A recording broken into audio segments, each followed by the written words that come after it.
Hi there, welcome to another video and this is first revision video. So इसके अंदर कोई changes हो सकते हैं, मतलब लाइक मैं नूब की तरह एक्ट कर सकता हूँ, बट आगे जाके हम प्रो बनेंगे। ओके, सो आज का जो टॉपिक है वो है बेरियाट्रिक सर्जरी, और मेरी जो नोट्स है वो रफ नोट्स होगी एंड रिवीजन नोट्स होगी, तो आप अपना रिवीजन के लिए ही देख सकते हैं। ओके, सो या let's start with the bariatric surgery, फटाफट से खत्म करते हैं इसे। बेरियाट्रिक सर्जरी किसके लिए करते हैं? जो लोग मोटे होते हैं उनके लिए। तो मैं अब किसी को बॉडी शेप नहीं कर रहा हूँ, लेकिन ईजिली समझ में आ जाए कि मोटे लोग होते हैं ना, उनके लिए करते हैं, मतलब जिनका लाइक वेट बहुत ज़्यादा होता है। तो कितना ज़्यादा होना चाहिए बीएमआई, ओके, ताकि हम बेरियाट्रिक सर्जरी कर सकें। So BMI is more than 40 kilogram पर मीटर स्क्वायर, ओके, तो हम करेंगे बेरियाट्रिक सर्जरी। एंड अगर 35 से ज़्यादा है किलोग्राम पर मीटर स्क्वायर और उसके साथ कोमॉर्बिड कंडीशन है, ओके, कोमॉर्बिड कंडीशन है, तो अपन बेरियाट्रिक सर्जरी करेंगे। कोमॉर्बिड कंडीशन में कुछ भी आ सकता है, डायबिटीज़ हो सकता है, हाइपरटेंशन हो सकता है, ओके, देन ऑस्टियोआर्थराइटिस हो सकता है, कोरोनरी आर्टरी डिसीज होता है, okay, and obstructive sleep apnoea, okay, इसे याद रखना है। ये आपको दिख नहीं रहा ना, सॉरी, मैं इधर लिखूंगा ऑब्स्ट्रक्टिव स्लीप एपनिया, ओके, इसको याद रखना है, जिसको बोलते हैं हम पिकविकियन सिंड्रोम। मेरे को शायद प्रोनाउंसिएशन का प्रॉब्लम हो सकता है, बट ऐसा ही बोलते हैं। ओके, फिर किसके अंदर और कर सकते हैं? तो हमने ड्रग्स किसी के अंदर शुरू की, ओके, वेट लॉस हो वैसी ड्रग शुरू की, साइकोथेरापी शुरू की, ओके, उसके अंदर, ओके, एंड लाइफस्टाइल चेंजेस की कि हमें बहुत ज़्यादा तला हुआ नहीं खाना है, ये नहीं खाना, वो नहीं खाना, ओके, एक्सरसाइज करनी है, ओके। सो उन लोगों के अंदर हमने ये सब शुरू किया और फिर भी चेंज नहीं हो रहा है, तो हम उनको करेंगे बेरियाट्रिक सर्जरी। ओके, नाउ दूसरा हम क्या करेंगे, या एशियन पॉपुलेशन के अंदर आपको याद रखना है, एशियन पॉपुलेशन के अंदर अगर बीएमआई आपका 37.5 से ज़्यादा है तो बेरियाट्रिक सर्जरी करेंगे, एंड 32.5 से ज़्यादा है एंड कोमॉर्बिड कंडीशन है, ओके, कोमॉर्बिड कंडीशन है, 32.5 से ज़्यादा तो हम करेंगे, एंड 37.5 से ज़्यादा है, ओके, बीएमआई, तो हम डायरेक्टली सर्जरी करेंगे। ओके, फिर जो पेशेंट है उसको हम लाइक डाइटरी चेंजेस देंगे सर्जरी के बाद भी, सर्जरी के पहले भी। एंड हाँ, ये चीज़ ध्यान रखनी है, लीवर श्रिंकेज करेंगे, लीवर श्रिंकेज डाइट। ओके, तो लीवर श्रिंकेज डाइट में क्या होता है? लीवर श्रिंकेज डाइट में अंदर होता है लो कार्ब्स होता है एंड हाई प्रोटीन होता है, ओके। तो लीवर श्रिंकेज डाइट जो होता है उसके अंदर लो कार्बोहाइड्रेट होता है, हाई प्रोटीन होता है। अब लीवर श्रिंकेज डाइट क्या करता है? तो लीवर श्रिंकेज डाइट जो होता है ना, वो glycogen, water and fatty acid होगा ना, जो लीवर के अंदर डिपॉजिट हुआ होगा, उसको क्या करेगा? रिड्यूस करेगा, ओके, उसको रिड्यूस करेगा एंड वो लीवर को फोर्स करेगा कि वो एक्स्ट्रा जो फैट है ना उसे यूज कर ले, ताकि थोड़ा सा वेट लॉस सर्जरी के पहले हो तो वो अच्छा रहेगा, okay. So this is why we give the liver shrinkage diet. और ये जो कार्बोहाइड्रेट हम कम दे रहे हैं, हाई प्रोटीन दे रहे हैं, उससे लीवर का जो साइज है ना वो थोड़ा सा स्मॉल हो जाएगा, ओके। फिर हम क्या करेंगे? स्मोकिंग, ओके, नहीं करना है। कोई भी सर्जरी होगी लाइक स्मोकिंग हम बैन करेंगे, मतलब नहीं करना है उसे। एंड हम लाइक या चेस्ट फिजियोथेरापिस्ट को भी एनकरेज करेंगे एंड ऑल दैट थिंग अपन करेंगे। दूसरा है हमारा ये याद रखना है, that is OSMRS, okay, so what is OSMRS? OSMRS is obesity surgery mortality risk score, okay। तो उसके अंदर कुछ रिस्क फैक्टर है, रिस्क फैक्टर्स है, ओके, एंड उसके कुछ पॉइंट्स है। तो मैं शॉर्ट में बता देता हूँ कि कुछ रिस्क फैक्टर्स के पॉइंट्स क्या है। तो आपका आर्टीरियल हाइपरटेंशन है तो 1 पॉइंट मिलेगा, एज मोर देन 45 है, ओके, तो आपका 1 पॉइंट मिलेगा। देन मेल जेंडर है, ओके, तो आपका 1 पॉइंट मिलेगा। Then body mass index 50 kilogram पर मीटर स्क्वायर से ज़्यादा है तो 1 पॉइंट मिलेगा। एंड पल्मोनरी थ्रोम्बोएम्बोलिज्म है, ओके, पल्मोनरी थ्रोम्बोएम्बोलिज्म है तो 1 पॉइंट मिलेगा। So these are the risk factor. तो आपको याद रखना है, arterial hypertension, age more than 45, male, 50 से ज़्यादा BMI, पल्मोनरी थ्रोम्बोएम्बोलिज्म, तो अपन करते हैं ये। फिर इसके ऊपर से हम रिस्क फैक्टर डिवाइड करते हैं कि लाइक लो रिस्क में कौन होगा? जिसका 0 से 1 स्कोर होगा, 1 से लाइक हाँ, मतलब 1 से यानी कि 2 से 3 होगा तो मॉडरेट होगा, ओके, एंड हाई कौन होगा? जिसका लाइक 4 से 5 होगा। So that is the thing about that. तो ये आपको याद रखना है। Okay now let's do the surgery. तो जो ओल्डर सर्जरीज होती है वो मैं आपको बाद में बता दूंगा। पहले हम जो 3 इंपॉर्टेंट सर्जरी है जो कि है रू एंड वाई, ओके, रू and Y surgery, then mini gastric bypass, gastric bypass, जिसके अंदर आती है lap sleeve, okay, lap sleeve, okay, and तीसरी है हमारी बलून वाली सर्जरी है, ओके, बलून वाली सर्जरी है, एंड चौथी है हमारी lap adjustable, adjustable, okay, gastric banding, okay. मेरे हैंड राइटिंग थोड़े से ख़राब हो सकते हैं, उतने भी ख़राब नहीं है, आप देख ही सकते हो, ओके। सो या सबसे पहले अपन करेंगे रू एंड वाई। तो रू एंड वाई को मैं आर एंड वाई लिख देता हूँ। तो रू एंड वाई गैस्ट्रिक बाईपास के अंदर हम क्या करते हैं, हम एक स्मॉल पाउच बनाते हैं, ओके, स्टमक से स्मॉल पाउच लेते हैं स्टमक से, और उसको मतलब पाउच क्रिएट करते हैं और उसको डायरेक्टली हम कनेक्ट कर देते हैं स्मॉल इंटेस्टाइन से, स्मॉल इंटेस्टाइन से, ओके, कनेक्ट करते हैं। तो ये मेरा कनेक्शन हो गया। और उसके अंदर हम किसको बाईपास करते हैं, तो हम डिओडेनम को, डिओडेनम जो है उसको बाईपास कर देते हैं। सो दिस इज द रू एंड वाई गैस्ट्रिक बाईपास। तो ये कैसे होता है, मेरा हैंड राइटिंग भी थोड़ा बहुत गंदा है और मेरा फिगर भी थोड़ा बहुत गंदा होगा, तो ये चीज़ है। तो हम यहाँ से पाउच लेते हैं, ओके, और ये जो पाउच है उसको अपना जेजुनम है ना, यहाँ सीधा डायरेक्ट कनेक्ट कर देते हैं, ओके। और ये जो डिओडिनम है, यहाँ पे डिओडिनम होगा, तो ये पूरा स्टमक है, आपको समझ में आ गया ना। तो यहाँ पे जेजुनम के साथ कनेक्ट करते हैं, डिओडिनम जो होता है उसको बाईपास कर देता है, जेजुनम के साथ जोड़ देते हैं, ओके। और this is the most acceptable, okay, acceptable है सर्जरी, मतलब सबसे ज़्यादा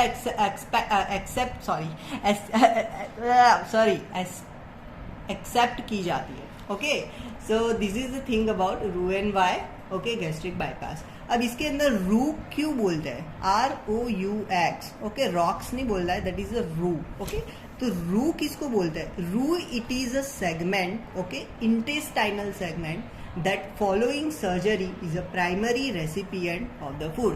तो रू वाला वो सेगमेंट है जो सर्जरी के बाद सबसे पहले फूड को कलेक्ट करेगा, okay, first recipient of food, that is अ रू लिम्ब, ओके।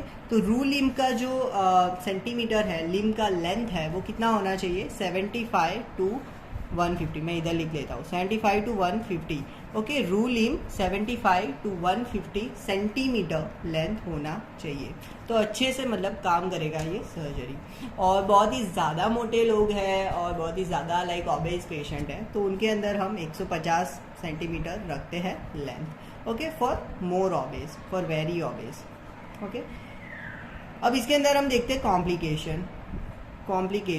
कॉम्प्लिकेशन क्या आएगा, देखो सबसे पहले तो हमने क्या कर दिया, स्टमक का थोड़ा सा पार्ट हमने क्या किया, स्किप कर दिया कि फूड स्टमक के अंदर इतना जाएगा ही नहीं, डायरेक्ट जेजुनम में जाएगा और डायरेक्टली वो फुल हो जाएगा, तो पेशेंट को ना भूख ज़्यादा नहीं लगेगी, ओके, भूख ज़्यादा नहीं लगेगी तो कम खाएगा तो उसका वेट लॉस होगा। तो उसका जो कॉम्प्लिकेशन है वो क्या होगा कि हमने सरफेस एरिया कम कर दिया ना, सरफेस एरिया कम करेंगे तो न्यूट्रिशन में प्रॉब्लम आएगी, न्यूट्रिशन, ओके। तो जितने भी है आयरन डेफिशिएंसी, ओके, एनीमिया वो होगा, विटामिन B12 कम एब्जॉर्ब होगा, कैल्शियम, दूध पिएंगे ना, दूध सीधा कहाँ जाएगा, सीधा जेजुनम के पास जाएगा, स्टमक में थोड़ा सा ही रहेगा, तो जो दूध है वो एब्जॉर्ब नहीं होगा तो कैल्शियम भी नहीं आएगा, तो ये सब डिक्रीज होगा, okay. Second what happen, anastomotic leak, okay. Now what is anastomotic leak. तो एनास्टोमेटिक लीक ये हमने एक्चुअली में क्या किया, एनास्टोमोसिस किया ना। एनास्टोमोसिस पता है ना आपको, एनाटॉमी में पढ़ा होगा कि कनेक्शन ही होता है, दो आर्टरीज के बीच में कनेक्शन होता है, वेन्स के बीच में कनेक्शन होता है, that is anastomosis. So anastomotic leak is what, so when the anastomosis fail and the content of reconnected body channel leak, मतलब जो एनास्टोमोसिस हमने किया वो फेल हो जाता है और कंटेंट जो है वो लीक करने लगता है, तो दैट इज एनास्टोमेटिक लीक। तो ये तो नाम से ही पता चलने लगा है कि एनास्टोमेटिक लीक होता गया है, okay. Now third is what, most common cause of mortality after bariatric surgery is pulmonary embolism, okay, pulmonary embolism,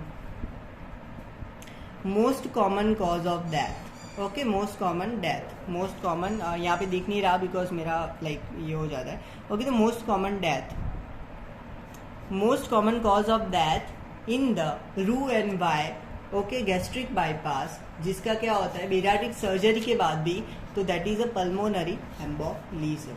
okay, so this is a thing about रू and Y.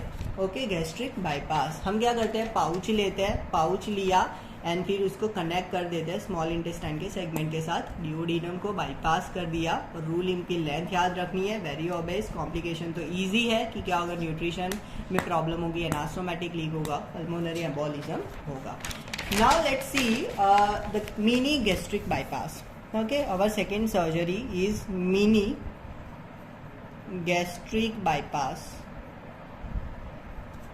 Okay, so mini है मतलब छोटी है surgery. छोटी surgery तो हम याद रख सकते हैं इसके अंदर कि हम सिंगल बाईपास करते हैं.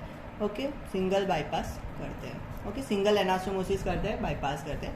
एंड इसको याद रखना है कि ये प्योरली रिस्ट्रिक्टिव सर्जरी है, प्योरली रिस्ट्रिक्टिव सर्जरी है, रिस्ट्रिक्टिव सर्जरी है. ओके, प्योरली रिस्ट्रिक्टिव सर्जरी है. And most commonly perform, most acceptable कौन सा था, दैट इज रू एंड वाई गैस्ट्रिक बाईपास. लेकिन मोस्ट कॉमन हम परफॉर्म इससे करते हैं बिकॉज ये सर्जरी ना थोड़ी इंटरेस्टिंग है. मैं आपको बताऊंगा ना तो आपको मतलब मजा आएगा कि ये कैसे करते हैं.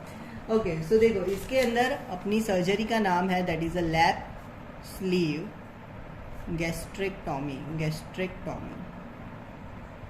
ओके, अब इसका नाम ही है लैप स्लीव गैस्ट्रेक्टोमी. तो ये मतलब अच्छी मतलब सर्जरी है. गैस्ट्रेक्टोमी है तो क्या करेंगे, गैस्ट्रेक्टोमी स्टमक को रिमूव करना है, एक्टोमी रिमूव कर दिया. ओके, नाम से पता चला. स्लीव मतलब हम एक स्लीव रखते हैं मतलब एक कट रखते हैं. Okay, so that is the thing. And lab मतलब लेप्रोस्कोप से की जाती है. तो लैप स्लीव गैस्ट्रेक्टोमी नाम से ही हमें सर्जरी समझनी है. तो 32 to 36 F ओके का हम बॉगी, आई नो कि मैं सही प्रोनाउंस कर रहा हूँ, बॉगी हम स्टमक के अंदर रखते हैं. स्टमक. अब ये बॉगी क्या है, बॉगी हमें समझना है. तो बॉगी इज लाइक ट्यूब और द प्लास्टिक थिंग. ओके, तो ये हमारा स्टमक है, मान लो ये हमारा स्टमक है. तो हम यहाँ पे एक ट्यूब मूकेंगे, सॉरी मेरा गुजराती आ गया ना, मुकेंगे ट्यूब रखेंगे, सॉरी. ओके, तो ये ट्यूब है या फिर एक रबर या प्लास्टिक की है. तो हम वो हमें गाइड करेगी. ओके, सर्जरी करने में कि हमें इतना पार्ट कट करना है, इतना पार्ट कट करना है, यहाँ से करना है. ओके, सो हम एक बॉगी जो कि 32 to 36 F जिसका मेजरमेंट है वो स्टमक के अंदर रखेंगे. Second thing what we do, we staple. Okay, तो लीनियर स्टेपलर हम रखेंगे. कहाँ पे रखेंगे, यहाँ पे रखेंगे. This is the linear stapler we have given. Okay, यहाँ पे हमने रख दिया. और इतना जो पोर्शन है मतलब 80% पोर्शन जो है स्टमक का वो अपन क्या करेंगे, रिमूव करेंगे. ओके, ये पोर्शन रिमूव हो गया, क्या होगा, स्टमक का कैपेसिटी कम हो जाएगा. स्टमक का जो कैपेसिटी है, capacity reduce, okay, of storing the food. Okay, तो स्टमक फूड स्टोर ही नहीं करेगा अच्छे से, जिसका कैपेसिटी कम हो गया, स्टमक की साइज ही कम हो गई, फूड कम आएगा, पेशेंट को ज़्यादा भूख नहीं लगेगी. ओके, ज़्यादा भूख नहीं लगेगी तो पेशेंट कम खाएगा तो obviously that will lead to what, weight loss. तो ये बहुत अच्छी सर्जरी है, मतलब समझने में बहुत अच्छी सर्जरी है. तो मैं कुछ भी बोल रहा हूँ ना बिकॉज ये मेरा फर्स्ट वीडियो है तो मेरे को उतना एक्सपीरियंस नहीं है ऐसे लाइव टीचिंग करने का. बट या let's see the complication. Okay, complication क्या है, नंबर फर्स्ट कॉम्प्लिकेशन इज, हमने क्या रखा, लीनियर स्टेपल किया ना, स्टेपलर. ओके, तो क्या होगा, स्टेपल लाइन से ब्लीडिंग होगा. ओके, स्टेपल किया, ब्लीड हो सकता है. ओके, देन मोस्ट डिस्ट्रेसिंग मतलब बहुत गंदा वाला complication, most distressing complication, that is a leak from angle of His. Okay, leak वहाँ पे भी होता था, यहाँ पे भी होता है. तो leak from angle of His, angle of His यहाँ पे होता है ना, this is angle of His, sorry, angle of His, this is angle of His, this is angle of His, यहाँ पे होता है, यहाँ से लीक होगा, दैट इज. तीसरा, न्यूट्रिशन, ओके, कम होगा. ओके, एंड गैस्ट्रिक जो पाउच हमने लिया ना उसका रीडिस्टेंशन होगा, सो दैट वेट गेन वापस से शुरू हो जाएगा. ओके, तो गैस्ट्रिक जो पाउच है उसका रीडिस्टेंशन.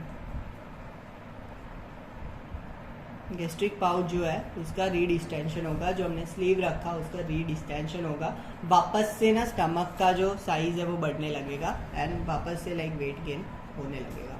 तो हमारी 2 सर्जरीज है, उसके डिटेल में अपन नहीं जाएंगे, that is a rose and pose. Okay, rose and pose. तो सिर्फ इसके नाम याद रखने, रोज का होता है restorative obesity surgery endoluminally. Okay, that is a नाम है उसका, बहुत बड़ा नाम है, आप सर्च करके कर लेना, मैं लिख नहीं रहा हूँ यहाँ पे। ओके, और वो एंडोस्कोपिक है ना, ये एंडोल्यूमिनली, तो हम एंडोस्कोप से करेंगे। ओके, एंड पोज जो होता है that is primary obesity surgery endoluminally. इसके डिटेल में अपन नहीं जाते बिकॉज मेरे को भी नहीं पता इसमें क्या करते, मैंने सर्च नहीं किया। सो या that is the thing about that. Now let's C restrictive procedure, वो भी रिस्ट्रिक्टिव थी ना लैब, तो ये सारी रिस्ट्रिक्टिव है। नाउ लेट्स सी अनदर, मैंने बोला था lab adjustable gastric banding. Okay, तो इससे नाम से ही पता चल रहा है कि लैप है मतलब लेप्रोस्कोपिक, एडजस्टेबल मतलब एडजस्ट कर सकते हैं ऐसा, गैस्ट्रिक बेंडिंग मतलब एक बैंड गैस्ट्रिक जो है उसके ऊपर लगाएंगे। अब कहाँ पे वो बैंड लगाना है, तो वो बैंड जो है वो 6 centimetre from gastro oesophageal junction पे रखेंगे। सो ये हमारा स्टमक है। ओके, गैस्ट्रो ईसोफेजियल जंक्शन के 6 सेंटीमीटर पे अपन रखेंगे। ओके, अराउंड 6 सेंटीमीटर रखेंगे ये बेंडिंग। और ये बेंडिंग कैसे रखते हैं, तो अपन कैसे रखते हैं, सब cutaneous injection port in umbilicus, सब क्यूटेनियस इंजेक्शन पोर्ट डालते हैं अम्बिलिकस के अंदर, फिर अपन वो सर्जरी करते हैं और एक बेंडिंग रखते हैं। अब ये बैंड क्या करेगा, तो ये बैंड जो है ना उसका कंट्रोल बाहर होगा। तो दिस इज अ कंट्रोल और ये बेंडिंग है। तो हम जैसे इसको कंट्रोल करेंगे, दबाएंगे, तो ये बलून ना क्या हो जाएगा, दब जाएगा। मतलब ये बेंडिंग है तो बेंड क्या हो जाएगा, लाइक दब जाएगा। दब जाएगा तो वो रोक लेगा जो भी फूड आ रहा है और कम करेगा, तो स्टमक के अंदर कम फूड जाएगा, वेट लॉस होगा। ओके, लेकिन अगर हम डिफ्लैट करेंगे तो ये क्या हो जाएगा, वाइड हो जाएगा, वापस से खुल जाएगा, वापस से फूड आएगा, वापस से वेट गेन होगा। तो restriction goes away. Okay, and patient become hungry again and weight gain होगा। तो ये क्या सर्जरी है, रिवर्सिबल है। ओके, रिवर्सिबल सर्जरी है। सो this is a reversible surgery. Complication इसके आपको याद ही रखने हैं कि कौन से है। पहले तो क्या हो जाएगा, न्यूट्रिशन कम हो जाएगा। ओके, न्यूट्रिशन लिख देते हैं। दूसरा क्या हो जाएगा, pulmonary embolism. Okay, that is the most common. Okay, bariatric surgery में death most common pulmonary embolism से होता है। फिर मोस्ट कॉमन प्रोलैप्स हो जाएगा। ओके, प्रोलैप्स मतलब गिर जाएगा नीचे, तो ये सबने सब किया ना, तो उससे प्रोलैप्स होने के चांसेस होते हैं। फिर हमने क्या किया, ये बैंड किया, तो बैंड स्टमक की वॉल को क्या करेगा, इरोड करेगा। ओके, दूसरा अगर हमने ज़्यादा दबा दिया तो क्या कर देगा, रप्चर कर देगा। Okay, so this is the thing about that. Okay, now let's see the another surgery and that is I think last, that is intragastric balloon placement. Okay, intragastric balloon placement में device का नाम याद रखना है। Device का नाम है और बेरा री शेप। ओके, और री शेप भी है, तो हम कोई हमारे गुजराती में ऐसे बोलते हैं बहरू। ओके, जो लोग डेफ होते हैं ना उनको बोलते हैं, डेफ लोग होते हैं ना उनको बोलते हैं बहरा मतलब बहरू। तो हम ऐसे भी याद रख सकते हैं। और बेरा क्या चल रहा है, फॉग चल रहा है ना। ओके, और री शेप उसका नाम भी है, तो हम ऐसे याद रख सकते हैं। बट आप ज़्यादा देर पढ़ेंगे ना तो आपको याद रह जाएगा। तो उसके अंदर अपन क्या करते हैं, तो ये मेरा स्टमक है। स्टमक के अंदर मैंने एक सिलिकॉन का लाइक बलून डाल दिया। ओके, और ये बलून जो है वो सलाइन फिल्ड बलून होता है, सिलिकॉन का होता है। सो वो जो फूड आएगा ना उसको लिमिट करेगा। फूड लिमिट होगा, फूड कम होगा, वेट लॉस होगा। सो that is a good thing. और ये बलून जो है वो अपन निकाल भी सकते हैं, उसको इन्फ्लेट भी कर सकते हैं, डिफ्लेट भी कर सकते हैं। रिवर्सिबल सर्जरी है। ओके, और इसके अंदर क्या है, कोई स्कार नहीं आएगा, हम कोई पेट नहीं काट रहे। ओके, और या तो हम कोई लेप्रोस्कोपिक नहीं कर रहे, तो that is a scarless procedure है। ओके, अब दूसरी चीज़ ये है कि पीडियाट्रिक सर्जरी जो होती है ना उसको अपन क्या बोलते हैं, मेटाबॉलिक सर्जरी बोलते हैं। bariatric surgery are called the metabolic surgery. Okay, that is a better name for the bariatric surgery. Okay so ये हो गया. अब मैं एक समझा देता हूँ स्लीव वाला जो है उसका कॉन्सेप्ट. स्लीव मतलब हमारी जो स्लीव होती है वो नहीं होता है. स्लीव का मतलब क्या होता है कि सर्जन जो है ना स्टमक का कोई पार्ट जो है वो रिमूव करता है, इतना पार्ट रिमूव करता है और जो बचा हुआ पार्ट है ना उसको आपस के साथ जोड़ देता है. ओके, इसको रिमूव किया और इसको जोड़ दिया तो ये रिमूव्ड पार्ट हो गया. ओके, और ये हमारा नया स्टमक बनाना शेप का जो हुआ ना दैट इज, तो इसको पूरे को हम बोलते हैं स्लीव. ओके, सो ये कंफ्यूजन हो तो ये दूर कर लेना.